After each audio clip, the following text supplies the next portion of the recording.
أعوذ بالله من الشيطان اللعين الرجيم بسم الله الرحمن الرحيم الحمد لله الذي يخلق ولم يخلق ويرزق ولا يرزق ويطعم ولا يطعم ثم الصلاة والسلام على عبدك ونبيك وصفيك ورسولك وخيرتك من الخلق أبي القاسم محمد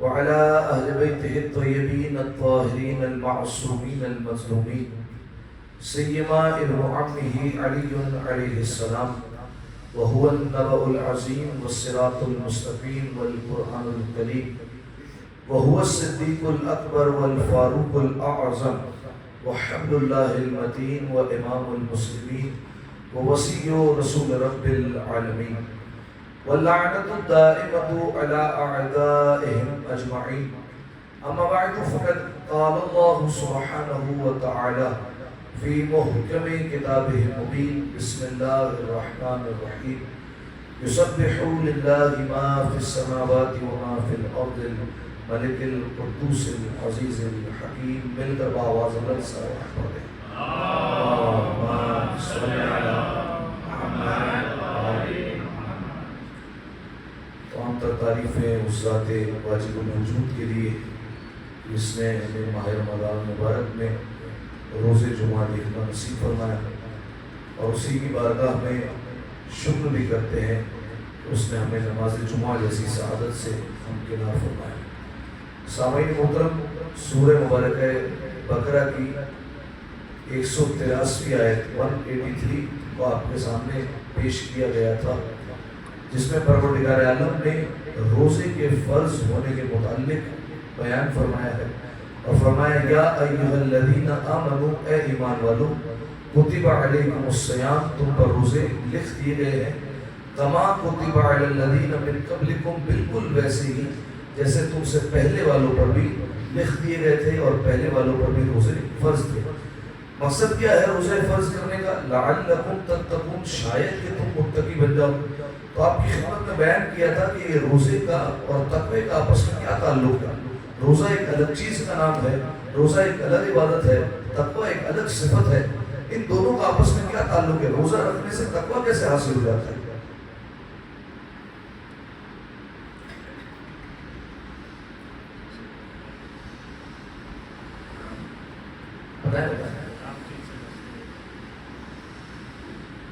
تقوی کی تعریف ہے کہ حرام چیزوں سے بچنا۔ روزے کا اور تقوی کا کیا تعلق ہے؟ روزہ رکھیں گے تقوی کیسے حاصل ہو جائے؟ یہ دونوں انڈائریکٹ چیزیں نہیں ہیں۔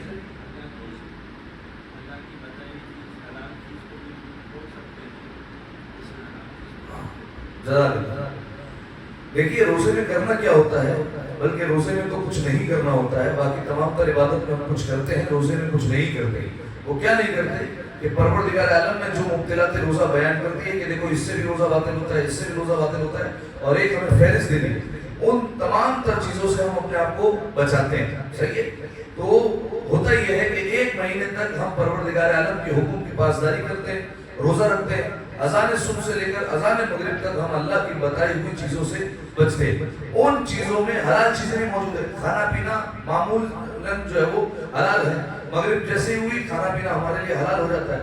تو ہم جب عام زندگی میں حلال کی ہوئی چیزوں سے بچ سکتے ہیں تو پروردگار عالم نے گویا ہماری طاقت کا احساس دلایا ہوا ہے کہ دیکھو کہ جب میرے کہنے پر ایک مہینے تک میری حلال کی ہوئی چیزوں سے بچ سکتے ہو تو باقی 11 مہینے میرے ہی کہنے پر میری حرام کی ہوئی چیزوں سے کیوں نہیں بچ سکتے ہو؟ یہ تعلق ہے روزے کا اور تقوی۔ ٹھیک ہے؟ تقوی کس چیز کا نام ہے؟ یعنی تمام تر واجبات کو انجام دینا اور تمام تر محرمات سے بچنا، اسے کہتے ہیں تقوی۔ یہ بنیادی درجہ ہے تقوی کا، یعنی آسان الفاظ میں تمام تر محرمات سے بچنا، اسے کہتے ہیں تقوی۔ ٹھیک ہے؟ تو اب جب روزے کی حالت میں انسان ایک مہینے تک اللہ کی تمام حلال کی ہوئی چیزوں سے بچ رہا ہے، اذان صبح سے شروع ہوتا ہے، اذان مغرب تک نہ کھانا کھا رہا ہے، نہ پانی پی رہا ہے، نہ اور کوئی کام کر رہا ہے، تو پروردگار عالم نے گویا انسان کو اس کی ہمت کا احساس دلایا کہ میں ہی کہہ رہا تھا ایک مہینے تک کہ حلال سے بچ جاؤ، اس وقت سے لے کر اس وقت تک تم میرے کہنے پر بچ رہے تھے، باقی 11 مہینے میں ہی کہہ رہا ہوں یہ حرام کام نہیں کرنا، جھوٹ نہیں بولنا، گالی نہیں دینی ہے، غیبت نہیں کرنی ہے، گانا نہیں سننا ہے. تو میں ہی کہہ رہا تھا، تو باقی 11 مہینے میری جو ہے وہ بات کیوں نہیں سنتے؟ تو وہ احساس دلایا تھا کہ دیکھو تمہارے اندر طاقت تو ہے، قوت تو ہے، تم اپنے آپ کو بچا تو سکتے ہو. ٹھیک ہے سامعین محترم، تو یہ تعلق ہے روزے کا اور تقوی کے درمیان کہ کس طریقے سے روزہ رکھنے سے انسان تقوی کی منزل تک پہنچ جاتا ہے. ایک دفعہ سلوات پڑھیں گے صلی علی محمد والے. یہ ڈھول میرا روزہ مجھے لگنا چاہیے. ایک دفعہ آپ زور سے سلوات صلی علی محمد والے محمد. تو سامعین محترم، تقوی کا بنیادی درجہ کیا ہوا؟ تقوی کا بنیادی درجہ پہلا زینہ یہ ہوا کہ تمام تر واجبات پر عمل، تمام تر محرمات سے جو کچھ بچا، یہ متقی کہلائے گا، تقوی میں کہلائے گا. ٹھیک ہے، لیکن کیا یہاں پر تقوی کی بات ختم ہو جاتی ہے؟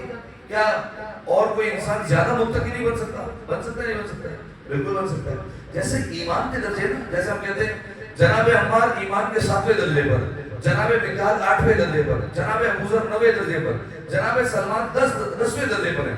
جیسے ایمان کے درجے ہیں، معرفت کے درجے، بالکل ویسے ہی تقوی کے بھی درجے ہیں. کوئی جو ہے وہ بالفرض ہم میں بھی متقی ہوگا، کوئی جناب سلمان جناب ابوذر جیسا بھی متقی ہوگا، کوئی جناب بیسم جیسا بھی متقی ہوگا، اور کوئی پھر امام المتقین بھی ہوگا. لہذا یہ تقوی کے بھی مدارج ہیں، تقوی کے بھی درجے ہیں. اب تقوی کی جیسے جیسے انسان صفتیں اپناتا جائے گا، اس کا درجہ بڑھتا جائے گا اور وہ اور زیادہ متقی ہوتا جائے گا.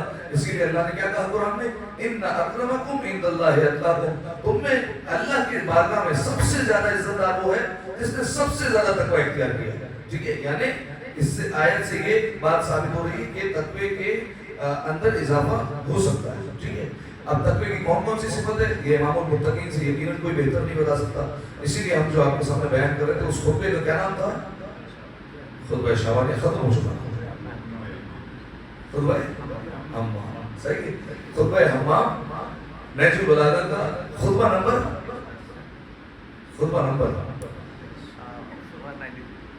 193 بھی ہے، بعض نسخوں میں 192 بھی ہے، 191 بھی ہے. ٹھیک ہے، تو خطبہ حمام، مولا کا ایک صحابی جس کا نام حمام تھا مولا کے پاس آیا. مولا ذرا بتائیے متقی کون ہوتا ہے؟ امام نے جو ہے وہ جواب دینے سے گریز کیا، مختصر سے جواب دیا. تو حمام نے پھر مولا کو قسم دی، مولا نہیں آپ کو ایسے بتانا پڑے گا کہ آپ یہاں سے بولتے جائیں اور میں یہاں پر متقی کو مجسم ہوتا ہوا دیکھوں.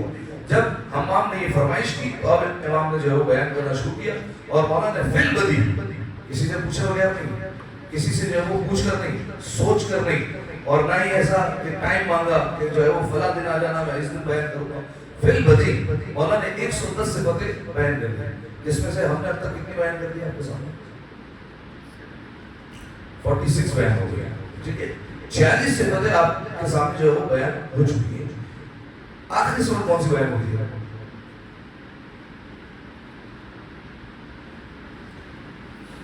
آخری جمعے کیا بات ہوئی تھی؟ اتنا اہم پیغام دیا تھا میں نے، یاد ہونی چاہیے.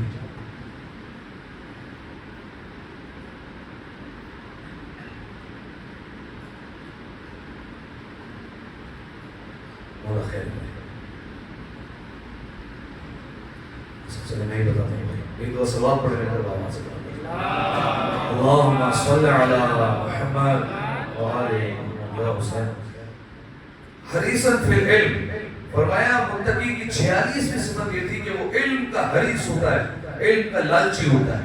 صحیح ہے، دنیا دار لوگ وہ ہوتے ہیں جو مال کے لالچی ہوتے ہیں. آپ دیکھیے نہ حلال کو دیکھیں گے نہ حرام کو دیکھیں گے، بس وہ دیکھیں گے مال آ رہا ہے کہیں سے. دنیا دار وہ ہوتے ہیں جو مال کے لالچی ہوتے ہیں. امیر المومنین نے فرمایا متقی کا یہ معاملہ نہیں ہے، وہ تمہیں مال کے پیچھے بھاگتا ہوا نظر نہیں آئے گا. فرمایا حریصاً فی العلم، فرمایا وہ علم کا لالچی ہوگا. اسے پتا چل جائے کہ فلاں جگہ سے علم ملے گا، وہاں دوڑتا ہوا جائے گا، وہاں سے علم لے کر آئے گا. اسے پتا چل جائے فلاں محفل میں جاؤں گا، وہاں 2-4 علم کی باتیں ہونے والی ہے، وہاں چلا جائے گا، وہاں سے جو ہے وہ علم لے کر آ جائے گا.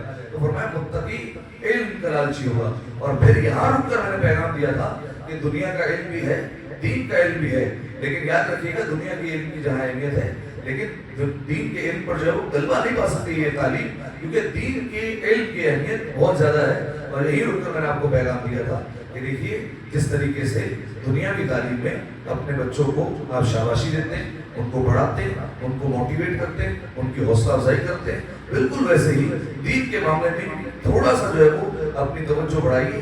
اور اپنے بچوں کو جو ہے وہ قرآن کی تعلیم دیجیے. اسی طریقے سے اگر وہ تعلیم حاصل کر کے آئے تو ان سے پوچھیں کہ کیا پڑھ کر آیا آج کیا پڑھایا گیا, کون کون سی جو ہے وہ باتیں تمہارے علم میں اضافہ ہوئی. یہ تمام تر باتیں پوچھنی چاہیے, کیونکہ یہ جناب سیدہ سلام اللہ علیہا کی سنت ہے کہ وہ اس طریقے سے کیا کرتی تھی. امام حسن امام حسین کو بیچتی تھی, حالانکہ دونوں بچپن میں ہی امام ہیں, سب کچھ جانتے ہیں, بلکہ بچپن ہی سے لوح محفوظ کا مطالعہ کرتے تھے یہ بچے, اور جن کو تمام تر باتوں کا علم تھا بچپن ہی سے, دنیا میں آتے ہی امام تھے. لیکن پھر بھی کیا کہتی تھی جناب سیدہ, جاؤ نانا کے پاس جاؤ, مسجد میں دیکھو کیا درس ہو رہا ہے.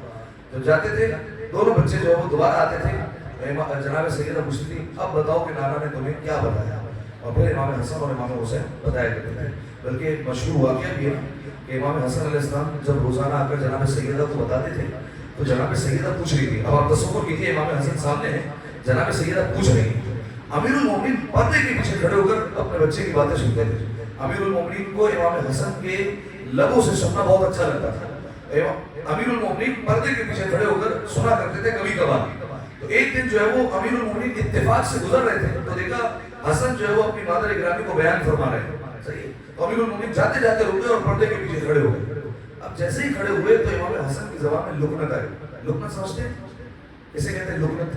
لکنت کہتے ہیں بولتے بولتے انسان تھوڑا سا اٹک جائے, صحیح ہے, تھوڑا سا رکے اور پھر بولنے لگے.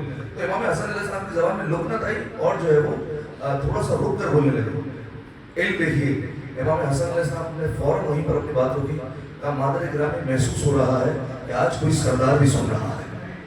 ایک دفعہ صلوات پڑھے میرے پاس, اللہم صلی علی محمد وآلہ محمد. ایک دفعہ حضرت امام حسن پر بلندر صلوات, اللہم صلی علی محمد وآلہ محمد. تو پیغام یہ تھا کہ اپنے بچوں کو دینی تعلیم کی طرف بھی لے کر آئیں, ورنہ ایسا نہ ہو قیامت کے میدان میں آپ کا گریبان پکڑ لیں اور آپ کو ہی آگ کر دیں.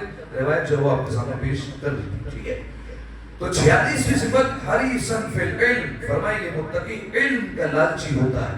اس کے بعد مولانا نے فرمایا 47ویں صفت وعلما فی حلم, فرمایا یہ عالم کے ساتھ حلیم بھی ہوتا ہے, علم کے ساتھ حلم بھی رکھتا ہے. حلم کیسے کہتے ہیں؟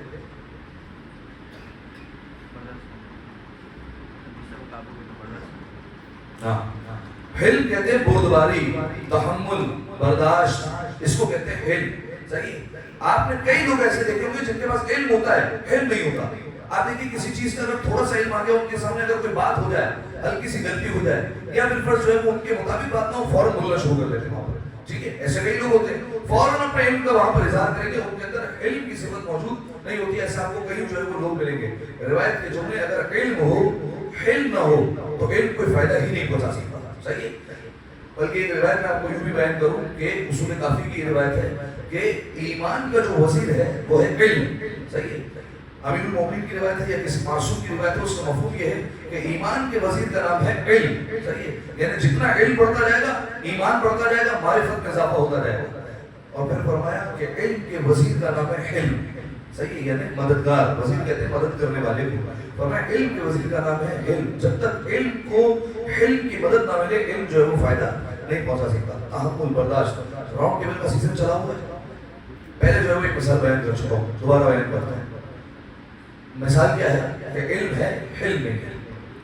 بالفرض بچہ 7 کلاس میں راؤنڈ ٹیبل میں جو ہے وہ مسئلے مسائل پڑھ رہا ہے, فقہ سیکھ رہا ہے, بہت اچھی بات ہے, چھٹے امام کا حکم تھا. یہ پورے سال جو ہے وہ سیکھنا چاہیے, فقط ماہ رمضان مبارک میں نہیں سیکھنا چاہیے. بچے نے سیکھا کہ بالفرض روزہ ماہ رمضان مبارک میں جب رکھتے ہیں تو اذان مغرب کے کچھ دیر بعد کھولنا چاہیے احتیاط کے تقاضے کے مطابق, تاکہ یقین ہو جائے کہ پورا وقت روزے سے رہا ہے. سیکھ کر آ کے گھر میں پہلا روزہ دسترخوان بچھا, بیچارے ماں باپ بیٹھے تھے, ابھی اللہ اکبر مؤذن نے کہا, ماں باپ نے اٹھائی کھجور اور منہ میں ڈالنے لگے. بچہ علم لے کر آ گیا ہے لیکن علم نہیں ہے, فوراً ٹھوک دیا. آپ کو پتہ نہیں ہے, ہمیں تو یہ پڑھایا گیا ہے کہ اگر جو ہے وہ مغرب کی اذان ہو جائے وہ سن نہیں کھا سکتے, بلکہ تھوڑی دیر جو ہے وہ ہمیں انتظار کرنا پڑے گا. اچھا دیکھیں, صحیح انداز سے کہتے تو اور بات ہے. ایک انداز وہ بھی ہوتا ہے جو امام حسن اور امام حسین کا تھا کہ بزرگ کو کہا تھا کہ وضو جو ہے وہ کیسے کرتے ہیں ہم آپ کو بتاتے ہیں. ٹھیک ہے, وہ بھی انداز. اچھا دیکھیں, یہ انداز جو ہے وہ ہر جگہ نہیں چلتا. جو امام حسن اور امام حسین کا مشہور معروف واقعہ ہے کہ بزرگ جب غلط وضو کر رہا تھا تو امام حسن اور امام حسین نے کہا ہم وضو کرتے ہیں, آپ دیکھیں گے کیسے کرتے ہیں. یہ انداز ہر جگہ نہیں چلتا. کراچی میں ایک علاقہ ہے نارتھ کراچی, صحیح ہے, وہاں پر ایک بزرگ جو ہے وہ وضو کر رہے تھے، تو ایک بچہ جو ہے وہ آیا اور اس نے جو ہے وہ دیکھا وضو غلط کر رہے ہیں، تو اس نے فوراً آ کر جو ہے وہ کہا کہ آپ انکل جو ہے وہ وضو دیکھیے، میں کرتا ہوں آپ دیکھیے. تو اس نے جو ہے وہ فوراً سامنے سے پلٹ کر جھکا تھا کہ بیٹا امام حسن نے آپ غلطی بتا، غلطی کیا کی ہے. تو جو ہے وہ کہیں کہیں جو ہے وہ یہ ہربا نہیں چلتا، کہیں کہیں جو ہے وہ یہ لاجک نہیں چلتی، ہر جگہ جو ہے وہ انداز ہوتا ہے اور ہر جگہ جو ہے وہ دیکھنا پڑتا ہے سامنے جو ہے وہ مقابل پر کون ہے، وہ آپ سے کس طریقے سے پیش آئے. ٹھیک ہے، اور بہرحال وہ امام تھے. تو اب بچے نے جو ہے وہ دسترخوان پر دیکھا، ماں باپ نے مغرب کی اذان ہوتے ہی کھجور اٹھائی. عالم تھا، راؤنڈ ٹیبل سے مسئلہ سیکھ کر آیا ہے، توضیح پڑھ کر آیا ہے. کیا مسئلہ تھا کہ مغرب کی اذان پر نہیں کھانا ہے، تھوڑی سی احتیاط کرنی ہے، لیکن علم ہے، علم نہیں ہے. فوراً بولنا شروع کر دیا، ٹوکنا شروع کر دیا. آپ کو پتا نہیں ہے، ہمیں یہ سکھایا گیا ہے، ہمیں کلاس میں ہے، ہمیں پتا ہے، آپ کو نہیں پتا ہے. حیرت ہے ہمیں. تو اب یہ جو ہے وہ کن بات کی نشاندہی ہے؟ یہ اس بات کی نشاندہی ہے کہ یہ بچہ عالم تو ہے لیکن اس کے پاس علم کی صفت موجود نہیں ہے. اسی لیے معصوم نے فرمایا کہ اگر علم ہو، علم نہ ہو تو علم فائدہ نہیں پہنچا سکتا. مثال خواجہ نصیر الدین طوسی، کس نے نام سنا ہوا ہے؟ ایک شیخ طوسی وہ الگ ہے، ایک خواجہ نصیر الدین طوسی یہ بھی الگ ہے. صحیح، دونوں الگ الگ عالم ہیں اور دونوں جلیل القدر عالم ہیں. خواجہ نصیر الدین طوسی بہت بڑے عالم تھے. انشاءاللہ جو ہے اگر کبھی موقع ملا تو پوری ایک مجلس جو ہے وہ ان کے واقعات پر ہو سکتی ہے. خواجہ نصیر الدین طوسی بغداد میں جو ہے وہ ان کی قبر ہے اور ان کو ایک بندے نے خط لکھا، حلم لکھے گا. جب ان کو خط لکھا تو خط میں ان کو لکھا کہ انت الکلب، کہ آپ جو ہے وہ نعوذ باللہ کلب کہتے ہیں کتے کو، جو ہے وہ کہہ دیا. دیکھیے مجھ جیسا اگر کوئی دنیا دار عالم ہوتا تو سامنے سے جو ہے وہ دو تین باتیں اور کہہ دیتا، لیکن جو ہے وہ جیسے ہی کہا انت الکلب تو انہوں نے پوری فہرست بنا دی اور فہرست بنا کر جواب دیا. فرمایا کیا بات کر رہے ہو، تمہیں تو غلط فہمی ہو گئی ہے. فرمایا وہ جو تم جس جانور کی بات کر رہے ہو اس کی 4 ٹانگیں ہیں، میری تو 2 ٹانگیں ہیں. فرمایا وہ تو ایسے کھاتا ہے، میں تو ایسے کھاتا ہوں. فرمایا اس کے پاس سمجھنے کی صلاحیت نہیں ہے، میرے پاس سمجھنے کی صلاحیت نہیں ہے. فرمایا وہ یہ کام نہیں کر سکتا، میں یہ کام کر سکتا ہوں. اس کو یہ چیز نہیں آتی، مجھے یہ چیز آتی ہے. انہوں نے پوری فہرست بنائی اور اس کو جو ہے وہ بھیج دی. جب اس کے سامنے پہنچی نا فہرست اور اس نے جب یہ پڑھی تو انتہائی شرمندہ ہو اور آیا اور فوراً معافی مانگی اور کہا کہ مجھ سے غلطی ہو گئی. یہ انہوں نے علم کا مظاہرہ کیا، تحمل کا مظاہرہ کیا تھا. تو علماء نے بیان کیا یہ خواجہ نصیر الدین طوسی نے یہ جو انداز اپنایا یہ دراصل 5 امام کا انداز تھا. 5 امام کے پاس بھی ایک شخص آیا تھا اور 5 امام نے بالکل اس سے ملتا جلتا مکالمہ ملتا ہے 5 امام کا. یہ 5 امام کے پاس ایک شخص ہے، نصرانی تھا، عیسائی تھا. امام کے پاس اعتراض کرنا ہے. امام کا لقب ہے باقر العلوم، علوم کو شناختہ کرنے والا، علوم کی گرہ کھولنے والا، علوم کو پھیلانے والا. باقر لقب ہے، باقر کیا لقب ہے؟ باقر. اس نے مولا صاحب نے کہا انت بکر، فرمایا آپ باقر نہیں آپ بکر ہیں. بکر کسے کہتے ہیں؟ قرآن مجید کا دوسرا سورہ مبارک ہے بقرہ. بقرہ کہتے ہیں گائے کو. انت بکر. امام کو جب کہا تو امام نے کہا کہ مجھے غلط فہمی ہوئی ہے، میرا لقب بکر نہیں میرا لقب باقر ہے. اب جب اس نے دیکھا کہ امام کے لقب بگاڑنے پر، نام بگاڑنے پر امام کو کوئی اثر نہیں ہوا تو اس نے امام کی والدہ کو کہا، فرمایا کہ آپ تو کھانا بنانے والی کی بیٹی. تو امام نے کہا، پھر امام نے جو ہے وہ اس کی بات پر تحمل کیا، علم کا مظاہرہ کیا. فرمایا تو کیا ہو گیا، اگر کھانا بنا رہی ہے میری والدہ تو اس میں کوئی بری بات تو نہیں ہے، اس کے حلال کما رہی ہے. جب یہ کہا تو اس نے پھر ایک اور بات کی، فرمایا آپ تو سیاہ فام عورت کی بیٹی. تو امام نے کہا کہ سیاہ فام ہونے میں کوئی عیب نہیں ہے، روایت کا مفہوم بیان کرو، سیاہ فام ہونے میں کوئی عیب نہیں ہے. اس کے بعد کہا کہ آپ تو معمولی عورت کی بیٹے، نعوذ باللہ، آپ تو عام عورت کے بیٹے. اور اس نے جو جملے تھے وہ کہنا مناسب نہیں ہے اور اس نے وہ جملے امام کو کہہ ڈالے. جب کہے تو اب حلم دیکھیے. امام حسن کا واقعہ آپ کو یاد ہے؟ جب وہ شخص آیا تھا امام کو آ کر جو ہے وہ گالیاں دی تھی تو امام حسن علیہ السلام نے کیا کہا تھا سامنے سے؟ اگر کھانا نہیں ہے تو آپ کھانا کھلاتا ہوں، اگر پانی نہیں ہے تو پانی دیتا ہوں. مسافر ہے، تھک گیا ہوگا، میرا بستر لگا ہوا ہے، آئے یہاں پر آرام کر لیں. اور بڑی بات ہے امام حسن کے بستر پر سو گیا ہو. چاہیے اس سے کوئی پوچھے کہ بھائی حملہ بھی تو کر سکتے ہیں، تیری نظر میں تو امام حسن دشمن ہے، حملہ بھی تو کر سکتے ہیں. تو سامنے سے جواب دے کر کہ رسالت اور ہوتے ہیں اور جو دوسرے لوگ ہوتے ہیں وہ اور ہوتے ہیں، مجھے اتنا پتہ یہ دھوکے سے نہیں مارتے. لہٰذا اطمینان سے سویا، سکون سے سویا. جب اٹھا تو جانے لگا. امام نے اسے سواری دی، اس کے ہاتھ میں اشرفیوں کی تھیلی دی، جانے لگا. اب جب روانہ کیا تو آدھے راستے سے پھر پلٹ کر آیا اور امام حسن کے قدموں میں گر کر کہتا ہے اللہ بہتر جانتا تھا رسالت کو کس خاندان میں رکھنا. صحیح علم کا مظاہرہ. اور اس کے بعد ایک اور جملہ کہا، جب میں شام سے چلا تھا تو میرے دل میں یہ بات تھی کہ دنیا میں امیر المومنین سے اور آپ سے بڑھ کر میرا کوئی دشمن نہیں تھا، میں آپ کو سب سے بڑا دشمن مانتا تھا. اب جب واپس جا رہا ہوں تو علی اور آپ سے زیادہ کسی کو دوست نہیں کرتا. یہ امام کے علم کا مظاہرہ تھا. تو پانچویں امام نے بھی اس کو یہی کہا. اور جب اس نے والدہ کی شان میں گستاخی کی امام کی، تو امام نے آخر میں ایک جملہ کہا، فرمایا اگر تو صحیح کہہ رہا ہے، یعنی اگر تو یہ کہتا ہے کہ یہ باتیں میری والدہ میں ہیں، اگر تو صحیح کہہ رہا ہے تو اللہ میری والدہ کی مغفرت کرے، لیکن اگر تو غلط کہہ رہا ہے تو اللہ تیری مغفرت کرے. جیسے یہ جملہ کہا تو وہ نصرانی، روایت کے جملے فَأَسْلَمَ النَّصْرَانِي، نصرانی فوراً مسلمان ہو گیا، عیسائی اسلام قبول کر لیا اس نے. ایک دفعہ صلوات پڑھیں گے آواز میں، اللہم صلی علی محمد وآلِ محمد. وعلماً فی حلم، فرمایا علم کے ساتھ ساتھ ان کے پاس حلم بھی ہوتا ہے، تحمل بھی ہوتا ہے، برداشت ہوتا ہے. ایک واقعہ شاید جو ہے وہ میں نے یہاں پر نقل کیا ہو یا مجلس میں پڑھا ہوں، میں نے نجف اشرف کے ایک بہت بڑے مرجع، ان کا کام جماعت پڑھانا امیر المومنین کے حرم میں. ایک دن نماز کے لیے کھڑے ہوئے، جیسے ایک شخص آیا اور اس نے خمس کی رقم دی اور کہا کہ آگے یہ صحن سادات ہے غالباً. تو اب وہ جانتے تھے کہ جو پیچھے صف میں نماز پڑھ رہے ہیں یہ بھی سید ہے اور ان میں شرائط بھی موجود ہے. وہ وہیں پر پڑھے اور انہوں نے جو ہے وہ خمس جو ہے وہ تقسیم کر دیا، وہیں پر صحن سادات وہاں پر دے دیا. اور اس کے بعد جو ہے وہ مغرب کے لیے اللہ اکبر نماز ختم. مغرب اور عشاء کے درمیان آپ جانتے ہیں وقفہ ہوتا ہے. جیسے ہی وقفہ ہوا تو ایک جو ہے وہ درس ہوتا تھا مختصر، تو وہ کھڑے ہوئے درس دینے کے لیے، تو اتنے میں جو ہے وہ ایک شخص اور کھڑا ہوا آخری صف سے اور کہا سید میرا حق کہاں ہے؟ اے شیخ، غالباً شیخ نے، سید نہیں تھے معذرت، شیخ میرا حق کہاں ہے؟ میرا حق دیجیے، میں سید ہوں، مجھے خمس چاہیے. انہوں نے کہا کہ تم تو تھوڑا سا لیٹ ہو گئے، میں نے جو ہے وہ خمس تقسیم کر دیا، صحن سادات دے دیا ہے، اب میرے پاس نہیں ہے، انشاءاللہ جب آئے گا تو تمہیں یاد رکھے گا. اب دیکھیں انسان جب مجبور ہونا تو اسے کچھ جو ہے وہ سمجھ میں نہیں آتا. مجبور تھا ان پہ آیا، اور آپ سوچئے امیر المومنین کا حرم کتنے لوگ ہوں گے وہاں پر. اس نے آ کر اس مرجع کی داڑھی کو پکڑا اور اس پر تھوک دیا. صحیح، ان کی توہین کی. جیسی توہین کی جتنے لوگ بیٹھے تھے وہ اٹھے، جیسے اٹھے تو انہوں نے سب کو اشارہ کیا بیٹھے. علم کے ساتھ علم بھی ہے، تحمل بھی ہے، بٹھا دیا سب کو. جیسے بٹھایا اس کے بعد اپنی ابا کو اتارا اور اپنے ابا کو صفوں میں لے کر گھومنا شروع کیا اور ایک جملہ کہتے جاتے تھے، جس کو شیخ کی داڑھی کا خیال ہے وہ اس میں پیسے ڈالے اور اس کی مدد کرے. صحیح، علم کے ساتھ علم بھی. اب آپ کہیں کہ میں امام ابو باقر کی مثال دے رہا ہوں، مولا وہ تو مولا تھے اور امام تھے. دور کے عالم کی جو ہے وہ مثال دے دی میں نے آپ کو. علم رکھتے ہیں ساتھ میں علم بھی رکھتے ہیں. ایک دفعہ صلوات پڑھیں گے آواز سے بنا، اللہم صلی علی محمد وآلِ محمد. اگلی صفت 48ویں صفت متقی کی وقصداً فی غنا. فرمائے یہ خوشحالی میں میانہ روی سے کام لیتے ہیں. ایک یہ ہوتا ہے کہ انسان کے پاس ہے ہی نہیں، ٹھیک ہے، بالکل جو ہے وہ سیلری کم ہے، آمدنی ہی کم ہے. اب جب آمدنی کم ہے تو بچ بچا کر چلیں گے اور جو ہے وہ ہاتھ اپنا جو ہے وہ روک روک کر چلیں گے، وہ الگ بات ہے.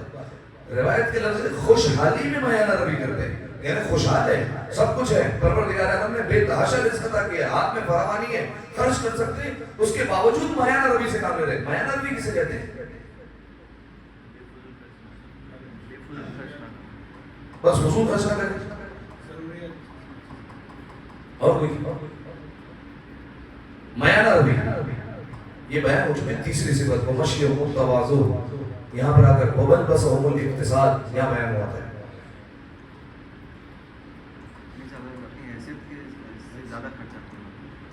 دیکھیے ایک چیز ہے اسراف، ایک چیز ہے بخل. ٹھیک ہے، اسراف، اچھا اسراف اور تبذیر دو چیزیں ہیں، لیکن ہمارے اردو زبان میں اسراف کہتے ہیں. اسراف اسے کہتے ہیں جہاں خرچ کرنا ہو اور زیادہ خرچ کر دیا، اسے کہتے ہیں اسراف. تبذیر اسے کہتے ہیں جہاں خرچ نہیں کرنا پھر بھی کر دیا. ٹھیک ہے، جیسے بالکل شراب پینا یہ جو ہے وہ حرام ہے، یہاں خرچ ہی نہیں کر سکتے آپ، خرچ کر دیا یہ کہلائے گی تبذیر، یہ اور بڑا گناہ ہے. اسراف جہاں پر خرچ کرنا تھا، بالفرض جو ہے وہ بیٹی کی شادی تھی، خرچ کرنا صحیح تھا لیکن بہت زیادہ خرچ کر دیا، اسے کہتے ہیں اسراف. اور ایک ہے بخل. بخل یعنی بالکل بھی خرچ نہ کرنا، کنجوسی اور جو ہے وہ کچھ نہ نکالنا، اسے کہتے ہیں بخل. ان دونوں کے درمیان کی راہ کو کہتے ہیں میانہ روی. نہ بخل سے کام لے نہ اسراف سے کام لے، ان دونوں کے درمیان کی چیز کا نام ہے میانہ روی، اعتدال اسے کہتے ہیں. چھٹے امام کا واقعہ مشہور معروف. جب امام کے پاس ایک شخص آیا، امام سے پوچھتا مولانا یہ درمیانی راہ کیا ہے؟ تو امام نے اسے عمل کر کے بتایا، پریکٹیکل کر کے بتایا، زبانی جواب نہیں دیا. امام نے ایک مٹھی ریت اٹھائی اور اپنے ہاتھ میں بند کری اور پھر چھوڑ دی. فرمایا یہ اسراف ہے، سب کی سب ریت چھوڑ دی جتنی ہاتھ میں. اس کے بعد پھر اٹھائی اور جو ہے وہ اپنی مٹھی کو بند رکھا. فرمایا یہ بخل ہے، ایک ریت کا ذرہ بھی نہیں گرا. اس کے بعد امام نے کچھ انگلیاں کھول دی، ریت کے ذرے گرنا شروع ہوئے. امام نے کہا یہ ہے درمیانی راہ، یہ ہے میانہ روی. نہ بالکل ہاتھ بند کر لینا نہ بالکل ہاتھ کھول دینا. اس کے درمیان کی جو راہ ہے اس کو جو ہے وہ اعتدال کہتے ہیں یا میانہ روی کا.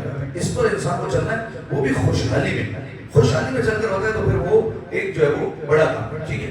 اچھا, تو اب اس کی بہترین مثال جو ہے وہ کئی بن سکتی ہے, اور اسلام میں بھی جو ہے وہ کئی چیزیں آ سکتی ہے کہ جو ہے وہ بہترین مثال کیا ہے, میانہ روی کی.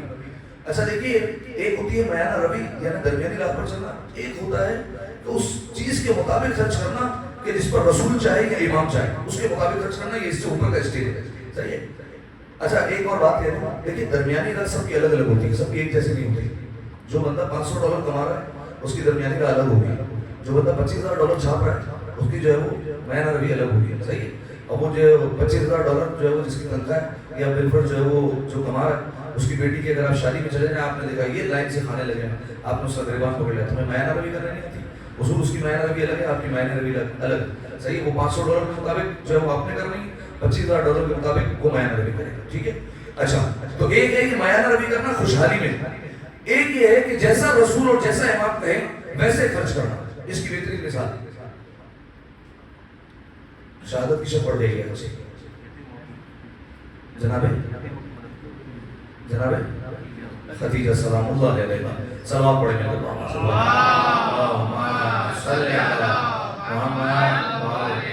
اتنی بڑی کائنات کی شہزادی جناب سیدہ کی مادر گرامی, اتنی ہلکی صلوات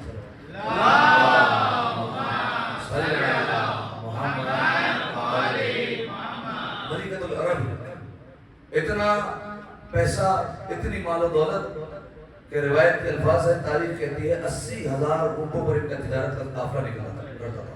کتنے ہوں؟ 80,000. اس میں کئی اونٹ تو ایسے ہوتے تھے کہ اس پر فقط اور فقط خزانے کی چابیاں ہوا کرتی تھی.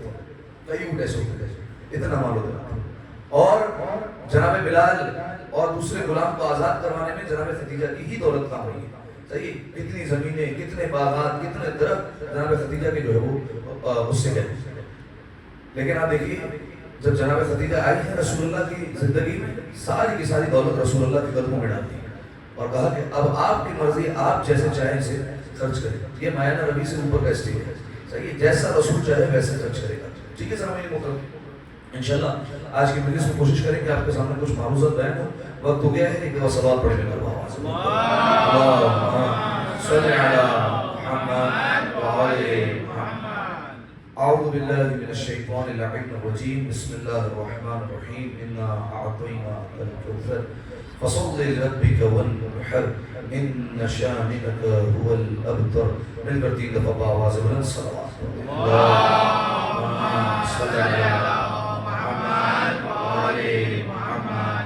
اللہم صلی علی محمد وعلی محمد. اللہم صلی علی أعوذ بالله من الشيطان اللعين الرجيم. بسم الله الرحمن الرحيم. الحمد لله رب العالمين. اللهم لك الحمد بديع السماوات والأرض ذا الجلال والإكرام. ربنا الباب وإله كل معلوم وخالق كل مخلوق وبارس كل شيء ليس كمثله شيء وهو بكل شيء محيط. أنت الله لا إله إلا أنت الأحد المتوحد الفرد المتفرد. وأنت الله لا إله إلا أنت الكريم المتكرم العظيم. والصلاة والسلام على محمد النبي الرحمة سيد المرسلين وعلي بن أبي طالب سيد الوصيين وفاطمة الزهراء سيدة النساء العالمين وحسن المجتبى حجة الله على الخلق أجمعين والحسين الشهيد المظلوم وارث أمير المؤمنين وعلي بن الحسين زين العابدين ومحمد بن علي باقر من الأولين والآخرين وجعفر بن محمد الصادق الصديق والمقتدي بأبائه الصالحين وموسى بن جعفر القاسم من أولاد النبيين وعلي بن موسى الرضا من ترة بررة المتقين ومحمد بن علي الجواد ولي المؤمنين وعلي بن محمد السراج المنير إمام الخاشعين والحسن بن علي سيد الأوصياء المنتجبين والخلف القائم المهدي المنتظر الحجة بعد آبائه إلى خلقك المهدي النبي ووارث علم الماضيين من الوصيين الذي ببقائه بقية الدنيا وبيمنه وذك البراء وبوجوده سودك الأرض والسماء وبه يملك الله الرزق قسطا وأدلاكا ومريا وجورا وعجل لنا اللهم زبوره إنه يرونه بعيدا ونراه قريبا برحمتك يا أرحم الراحمين اللهم افتح لي أبواب توبتك ورحمتك ورزقك الواسع إني إليك من الراغبين وأتمم لي نعمك إنك خير المنعمين اللهم اجعل بقية عمري في أداء فرض الجمعات والحج والعمرة ابتغاء وجهك يا رب العالمين وصلى الله على محمد وآله الطيبين الطاهرين والسلام عليه وعليهم اللهم صل على محمد وآل محمد. بسم الله الرحمن الرحيم. الله